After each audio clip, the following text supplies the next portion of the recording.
Something is clearly missing here. When looking back at older fights in Star Wars, there was a clear uniqueness to every single duel that took place. Viewers will always recognise the dark corridors of Bespin, or the fiery destruction on Mustafar. George Lucas managed to cement these fights in our mind permanently, but why can't Disney do this exact same tactic? Over this video I will cover a list of reasons of why Disney fails to complete these duels. And if you're liking the content, please do subscribe. To first understand what makes a great Star Wars duel, let's pull out my trusty checklist. Duel of the Fates is regarded by most as the best Star Wars duel created. Let's go through this fight and see why it succeeds.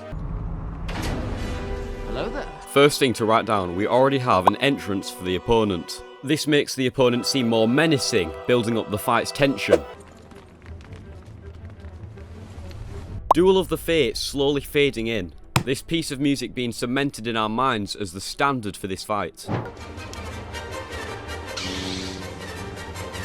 Right here, a new mechanic has just been introduced to the fight. Like fighting a boss in a video game, you've got to have something to make it unique. And from the marketing of lightsabers in Star Wars, I think it clearly worked. Here we can see the effectiveness of Qui-Gon's and Obi-Wan's training. From the way they coordinate themselves, you can clearly tell they've worked together for a long time.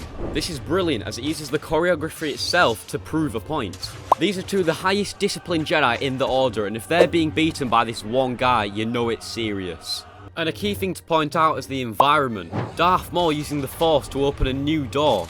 This not only shows Darth Maul's great battle sense, but it also transitions us into a darker environment. We went from the warmer coloured palaces of Naboo to a scary and cold looking environment with massive drops. And this environment is also being utilised by the characters, such as when Darth Maul knocks Obi-Wan to the floor. One thing I've always loved about this fight as well is the stakes. This is the first Sith they've seen in 1,000 years. You can see it on Obi-Wan's face, he's fucking petrified. Here we have the separation of the group, which allows me to get into my main point of the fight. When creating a perfect duel, there's got to be an overarching story. And the point of this fight is a duel of the fates. Qui-Gon, living or dying, decides completely Anakin's future. This puts higher stakes on Qui-Gon's life, as we know he's the only person that can be a proper father figure to Anakin and teach him what it means to be a true Jedi. If Darth Maul wins here, then the entire Republic will be engulfed by the brand new Empire. Again, we've utilised the environment with these closing and opening doors. In this scene, we are shown the difference in the two characters. Darth Maul hacking at the door to try open it, while Qui-Gon immediately takes his place on the floor to meditate.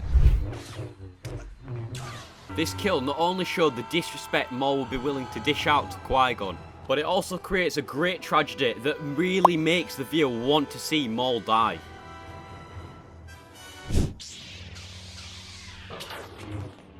The choreography here is just really fucking cool, that's the only reason I'm showing this. Also, fun fact, they actually had to slow down the footage when recording this because Ewan McGregor and Ray Park were too fast.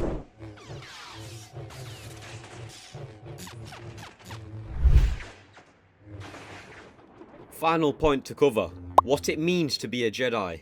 To win this battle, Obi-Wan needs to let go of his fear and anger. This way he can concentrate fully to finish off the battle.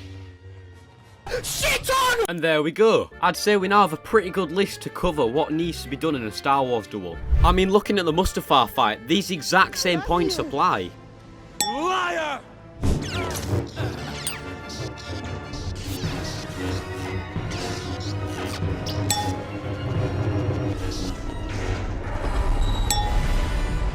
Alright, I'm guessing you get the idea by now, but all my points are covered in this same fight. If you want to go through the rest of the fight yourself and use my checklist, feel free. But in this part of the video, I'd like to go through the Disney Star Wars side of duels. The new Acolyte show has become a massive talking point in Star Wars recently, and despite the controversy surrounding this show, the lightsaber duels have been regarded as the best Disney have created in a very long time. And I agree, there's a lot of stuff they've done really well here, but there's a lot of stuff that they've also missed out on. Let's first go through what they've done really well. Hello there. Boom, we've already got an incredible entrance from the opponent. First Sith in like 900 years, I'd say that sets up the stakes pretty well.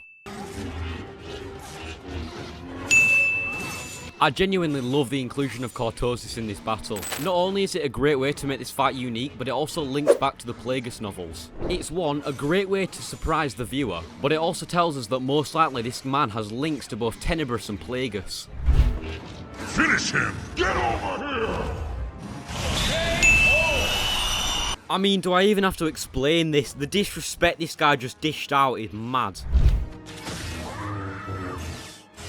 No, not Daphne Keane! Fuck you, you nasally haired prick. That's all I need. Want for victory's done. But hold on just a second. I've still got about 4 things that haven't been covered on the list. I don't know if any of you lot have noticed this, but when watching Star Wars recently, there's been no themes that I can think of off the top of my head. Looking back at the prequels and even the original trilogy, you can see a bunch of choruses that you can instantly recognise. I can think of about 1 or 2 tracks from Disney Star Wars, A Flight into Darkness in the Tales of the Jedi, or the Mandalorian theme.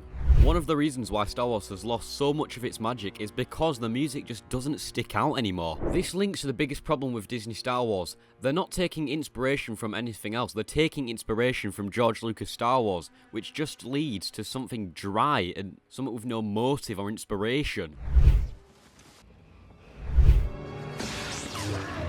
You might be wondering why I didn't highlight the environment. Well yes, a spooky forest is a good way to show this mysterious stranger. The environment itself is not utilised enough in the fight. I mean, the guy could have used some like vines for a tree to hang someone, but that would have been a bit far for Star Wars to be fair. But I can still think of many situations that can be created by using the environment to your advantage here. I mean, you can create a sense of unbalance by having Jedi walk on some branches. Or you can have a parkour course with vines and higher rocks. It could have been a great way to show the difference between May's force powers and the strangers. But instead she's just running and tripping. Oh, nigga!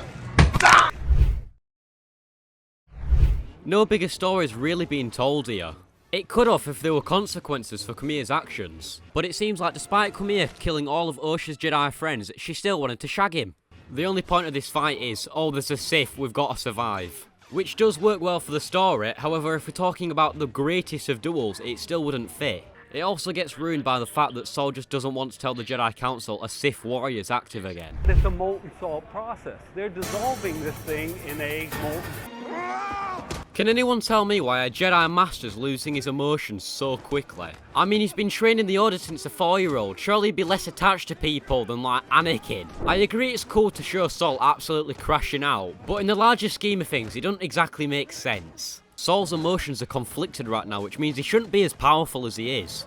And I don't want to hear anything about a grey Jedi. That just does not make sense in concept. Like, I agree it's cool, but how does a grey Jedi realistically work? Can someone explain that to me? The only reason Luke won against Vader is because he was so conflicted in emotions. You can't just pick between light side and dark side willy-nilly. But yeah, I think I covered about everything there.